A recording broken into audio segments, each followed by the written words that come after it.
अस्सलाम वालेकुम, welcome to my video.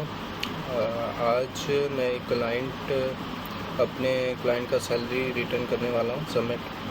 तो उसने मुझे कुछ डिटेल दी हैं अपनी सैलरी, जिसमें उसकी सैलरी और उसका टैक्स लिखा हुआ है। बाकी उन्होंने जो प्रॉपर्टी परचेज़ की है, एक परचेज़ की है, एक उनकी इनहेरिटेड है। उन दोनों की डिटेल भी मुझे दी हैं और एक सुजुकी वैगनआर भी उन्होंने परचेज़ की है। तो ये डिटेल मेरे पास है उनकी। बाकी हम स्टार्ट करते हैं इसकी 2023 की रिटर्न कैसे सबमिट करेंगे।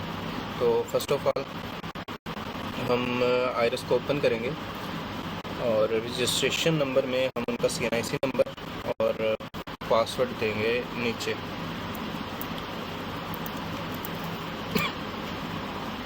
CNIC और पासवर्ड देने के बाद हम इसको लॉगिन कर लेते हैं। ये हमारे पास उनकी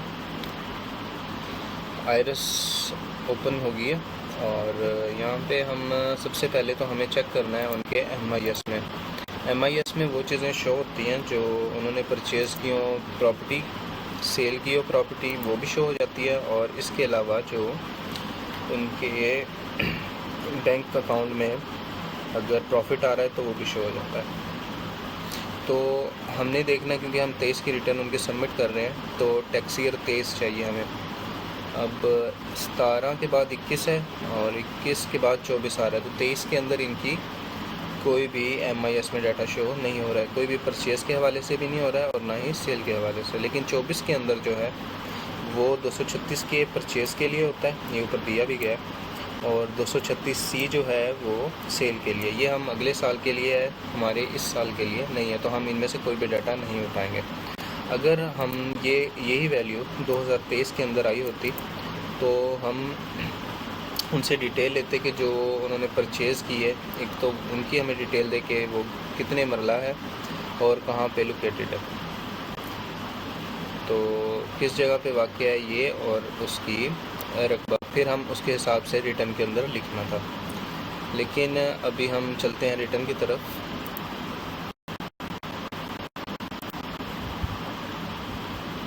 पहले मैं बताता चलूँ कि ये जो हमारी टैक्स 2023 की ये जो ड्राफ्ट बनाया हुआ है सैलरी का, ये मैंने एक फ़र्ज़ी बनाया है ताकि किस तरह से हम इसको लिखें, किस जगह पे हमारा ये पुट होगा, फिर उसको सबमिट करें। प्रॉपर तरीका जो है वो यही है कि आप अपने क्लाइंट से सारी डिटेल लें कि वो क्या करते हैं। अगर वो सैलरी पर्सन है तो उसकी 12 मंथ की जो सैलरी है कितनी आती है, और 12 मंथ की सैलरी भी उनकी जो पीरियड होगा वो भी मैं आपको बता देता हूँ कि कौन से पीरियड से लेके किस मंथ से लेके किस मंथ तक की हमें चाहिए होती है सैलरी स्लिप।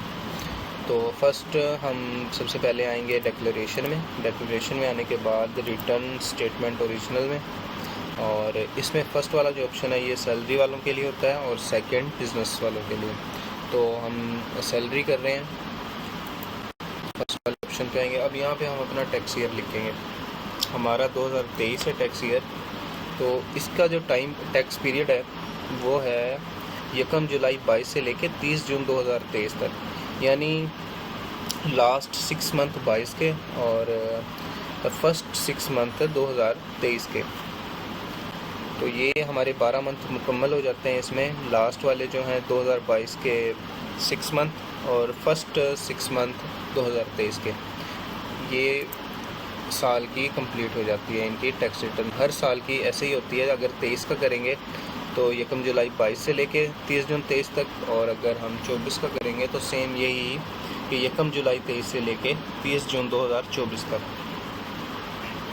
अगर हम 2024 की रिटर्न सबमिट करेंगे तो अभी हम 23 की कर रहे हैं। अभी 23 की करने पर ये ओपन नहीं हुआ है, क्यों? क्योंकि इन्होंने हमें नोटिस भेजा हुआ है। यहाँ से अगर ओपन ना हो, मोस्टली यहाँ से ओपन हो जाती है अगर किसी का नोटिस ना आया हो। तो हमारे इस क्लाइंट का नोटिस आया तो हम पहले इनबॉक्स में जाएंगे और ये हमारा नोटिस आया हुआ है 2023 की टैक्स ईयर का, तो हम इसको नोटिस से ओपन कर लेंगे।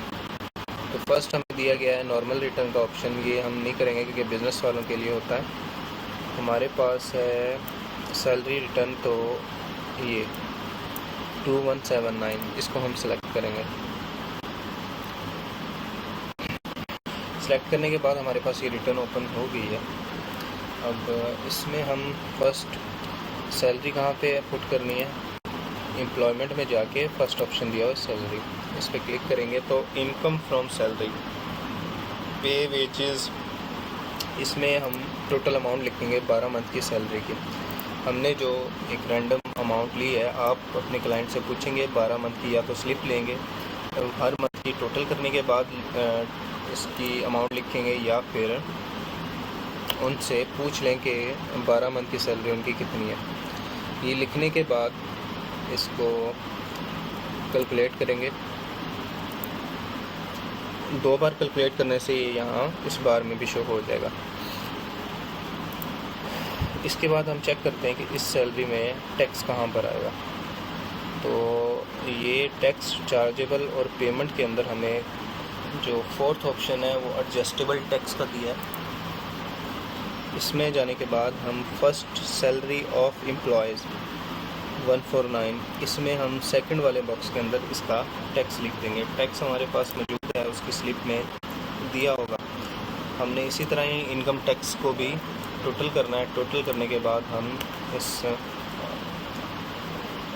इसमें डाल के कैलकुलेट कर देंगे, सेम वही प्रोसेस। और अगर हमारे पास कोई प्रॉपर्टी परचेज़ करते हैं तो वो 236 के जो हमने MIS में देखा था वो यहाँ पे हम टाइप करते हैं, उसकी अमाउंट इस वाले बॉक्स में और सेकंड वाले बॉक्स में उसका टैक्स लिखते हैं। अगर एक से ज़्यादा प्रॉपर्टी होंगी तो हम पहले उन परचेज़ वैल्यू को टोटल करेंगे, फिर उनकी परचेज़ वैल्यू का जो टैक्स है उनको टोटल करके इस वाले बार में लिख देंगे।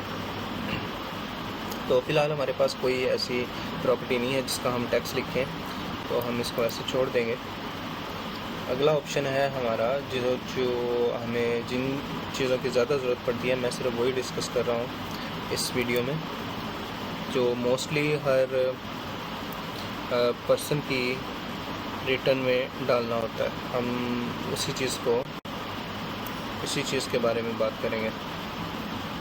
तो ये है हमारा फाइनल फिक्स।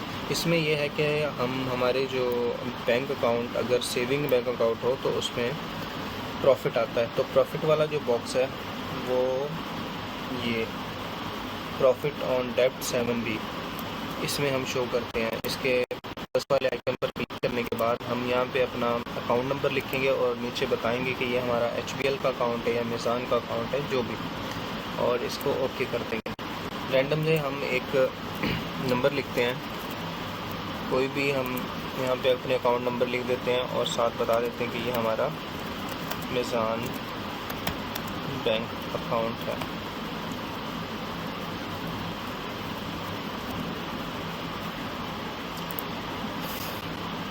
इसमें हमें जितना प्रॉफिट आया होगा वो पहले फर्स्ट वाले बॉक्स में और सेकंड वाले में उसका जो टैक्स वो शो हो जाएगा। वो हमारी बैंक स्टेटमेंट के अंदर भी शो हो जाता है। अगर वो यहाँ पे ना बैंक स्टेटमेंट ना दे आपका क्लाइंट, तो आप उसको MIS में भी चेक कर लेंगे, जो हमने फर्स्ट में देखा था। लेकिन हमारे इस क्लाइंट में कोई सेविंग अकाउंट नहीं है, तो हम इसको रिमूव कर देंगे यहाँ से। इसके बाद हम आते हैं अपनी वेल्थ स्टेटमेंट में। इसमें हमारे पर्सनल एक्सपेंस, फर्स्ट वाला है हमारा रेंट।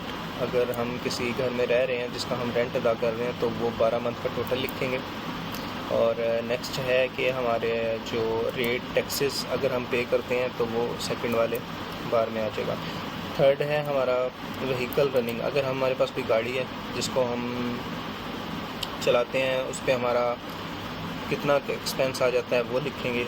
ट्रैवलिंग का ख़र्चा लिखेंगे। इस तरह ही इलेक्ट्रिसिटी, वाटर, गैस, टेलीफोन, जितना हमारा इलेक्ट्रिसिटी का बिल आता है 12 मंथ का, और पानी का, गैस का, टेलीफोन का, वो हम सामने इसके बारे में लिख देंगे। इसी तरह ही मेडिकल का, एजुकेशनल, अगर हमारे पास हमारे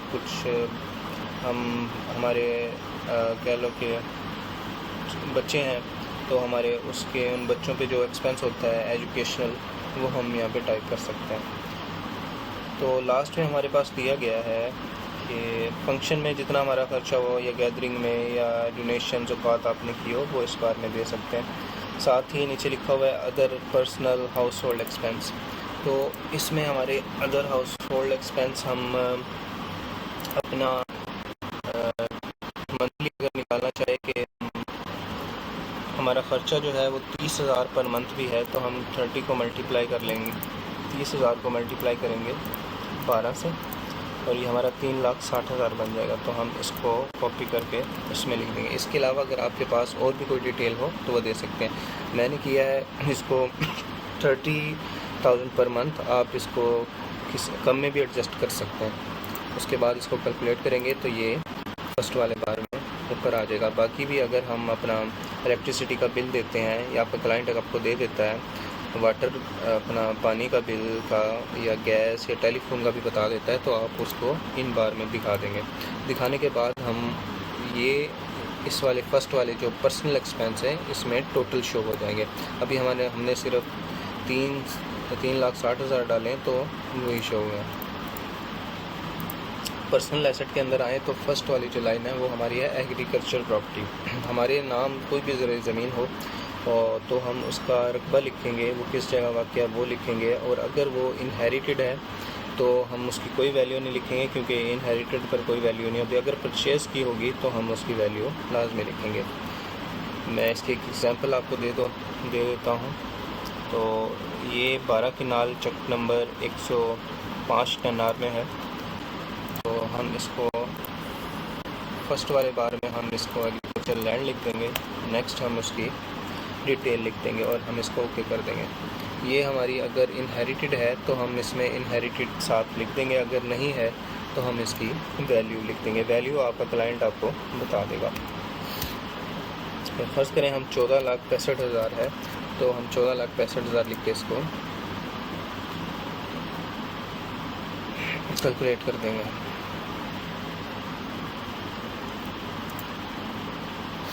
नेक्स्ट आती है हमारी रेजिडेंशियल प्रॉपर्टी। अगर हमारे घर नाम हो या हमारा कोई प्लॉट नाम हो, हमारे वो चीज़ें जो हमारे क्लाइंट के नाम हो, अगर हम अपनी रिटर्न खुद सबमिट कर रहे हैं, जो हमारे नाम होंगी प्रॉपर्टीज़ वो हम यहाँ पे टाइप कर देंगे। अगर हमने परचेज़ की होंगी तो उनकी मालियत, और अगर इनहेरिटेड होंगी तो साथ हम बता देंगे।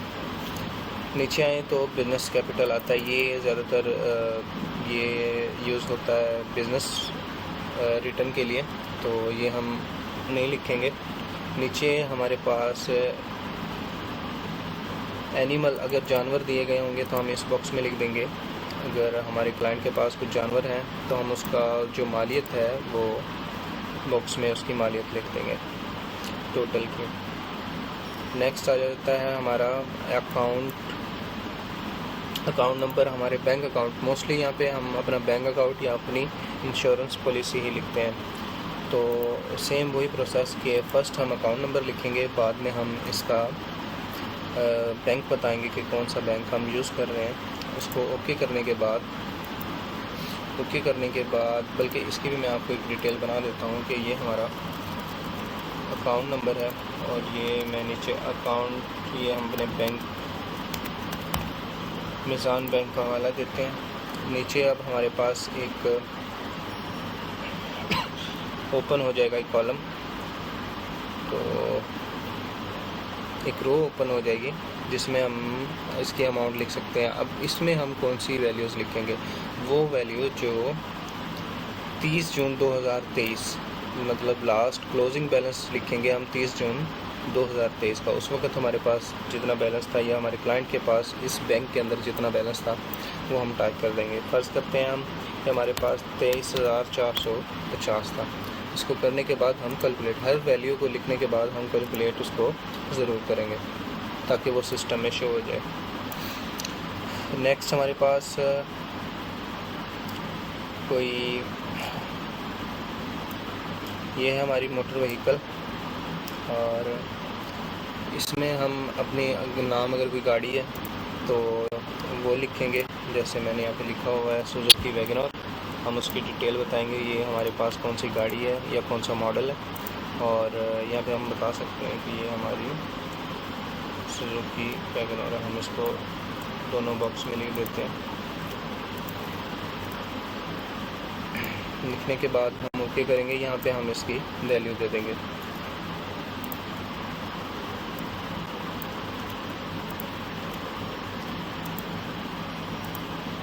इसके बाद नीचे आए तो प्रीशियस पोजेशन, इस वाले बॉक्स के अंदर हम बता सकते हैं कि हमारे पास अगर हमने खुद गोल्ड लिया हुआ है, गोल्ड की सूरत में अगर हमारे पास कोई गोल्ड पड़ा हो तो हम वो गोल्ड बताएंगे कि कितना हमारे पास तोला में है या ग्राम में है। वो बताने के बाद हम उसके बाद इसकी टोटल की वैल्यू लिख देंगे आज के मुताबिक। अगर हम यहाँ पे नहीं देते हैं, हमारे पास नहीं है, तो अगर हम मैरिड हैं तो मैरिड वाले क्लाइंट की हम एनी अदर एसेट में जाके प्लस वाले ऑप्शन में यहाँ बता सकते हैं कि हमारे पास कितना गोल्ड है जो हमें शादी पर मिला है। तो जहेज़ की सूरत में अगर गोल्ड मिले तो हमने इस बॉक्स में दिखाना है। अगर हमारे पास वैसे पड़ा हुआ है गोल्ड तो हम ऊपर वाले आइकन पर, प्लस वाले आइकन पर क्लिक करके प्रीशियस पोजीशन में दिखा सकते हैं। नीचे आए तो हमारे पास हाउस होल्ड इफ़ेक्ट हम अपने बताएंगे कि हमारे सालाना हाउस होल्ड या हमारे वो हाउस होल्ड इफ़ेक्ट जो हमारे पास मालियत में, उसकी हम एक वैल्यू लिख देंगे, मतलब 2,50,000। और नीचे पर्सनल आइटम के अंदर भी हम अपने एक अमाउंट दे देंगे।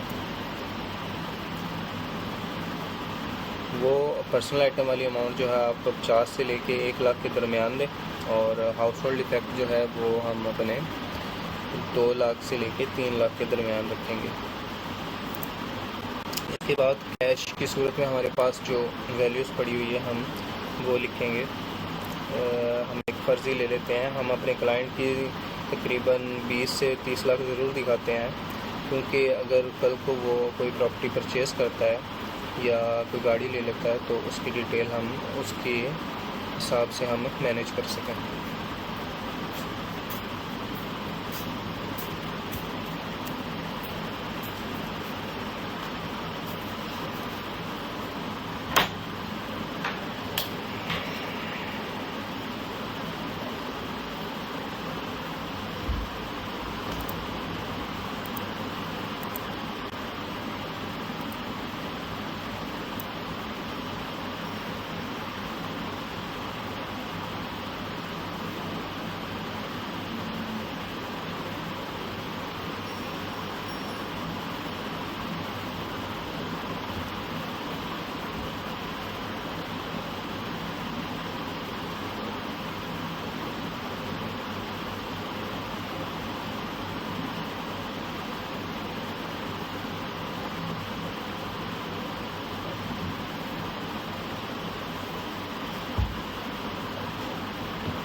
कैश देने के बाद हम इसको फिर से कैलकुलेट करते हैं और इसके बाद नीचे हमें मज़ीद कुछ डालने की ज़रूरत नहीं है। तो रिकन्सिलेशन ऑफ नेट एसेट में आएंगे। अब यहाँ पे फर्स्ट बार जो हमें फर्स्ट बॉक्स जो हमें दिया गया है ये है हमारा करंट ईयर का बैलेंस, और ये नीचे दिया गया है income tax declare as per return for the year subject to normal tax. इसमें हम अपनी वो सैलरी देंगे जो हमने फर्स्ट में दी थी। यहाँ पे हमने सैलरी बताई थी और उसका टैक्स, और वेल्थ स्टेटमेंट की रिकन्सिलेशन के अंदर हम इसको बताएंगे फर्स्ट बार में, ताकि ये हमारा टोटल करे वैल्यूज़ इसकी। ये दिखने के बाद हम ये हमारी है अनरिकन्साइल्ड अमाउंट आ जाएगी। हम इसको कॉपी करेंगे और नेट एसेट प्रीवियस ईयर में डाल देंगे।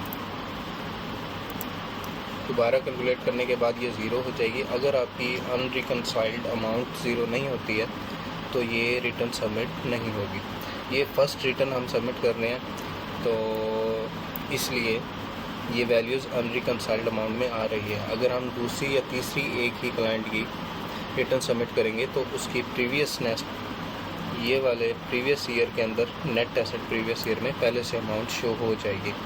फिर उसके मुताबिक हम अपना डाटा देंगे और जो अमाउंट हमारी अनरिकन्साइल्ड अमाउंट होगी उसको हम पर्सनल एसेट में आके कैश में डाल देंगे। जितनी अनरिकन्साइल्ड में अमाउंट माइनस में शो होगी तो यहाँ पे प्लस करेंगे हम, और अगर हमारी प्लस में हमारी शो नहीं होनी चाहिए, क्योंकि हर साल जो है हमारी सेविंग को बढ़ते रहना चाहिए। तो ये हमारी फ़र्स्ट रिटर्न थी, इसलिए हमारी जितनी भी अमाउंट आई है अनरिकन्साइल्ड तो हमने उसको प्रीवियस ईयर में डाल दिया। डालने के बाद अब हमारी रिटर्न जो है वो तैयार है सबमिट होने के लिए। तो सबसे पहले हम इसके वेरिफिकेशन में आते हैं। वेरिफिकेशन में हमें यहाँ पे इसकी एक पिन, जो कि हमारे क्लाइंट की जब हम किसी का भी एनटीएन बनाते हैं तो उसमें हमें पिन और पासवर्ड मिल जाता है। पासवर्ड लगा के हम ओपन करते हैं और पिन लगा के हम इस रिटर्न को सबमिट करने के लिए वेरीफाई करते हैं। तो वो पिन लगाने के बाद अगर हम पिन लगा देते हैं तो यहाँ पे एक वेरीफाइड का ऑप्शन शो होता है। अभी इन्होंने, क्योंकि हमारे पास इसकी पिन अभी हम नहीं लगाएंगे, ये मैं एक फ़र्ज़ी बनाने का तरीका आपको बता रहा था, तो कैसे हम सैलरी वाली रिटर्न सबमिट कर सकते हैं। उसके बाद जब अगर हम वेरीफाई कर लेंगे तो ये सबमिट वाला ऑप्शन दिया गया है, हम इस पर क्लिक करके इस रिटर्न को सबमिट कर देंगे। अब अगर हमारी रिटर्न सबमिट जब हो जाएगी तो उसके बाद हमें, अगर हम लेट रिटर्न फाइल कर रहे हैं, सबमिट कर रहे हैं लेट, तो हमें 1000 का चालान भी ATL का बनाना पड़ेगा।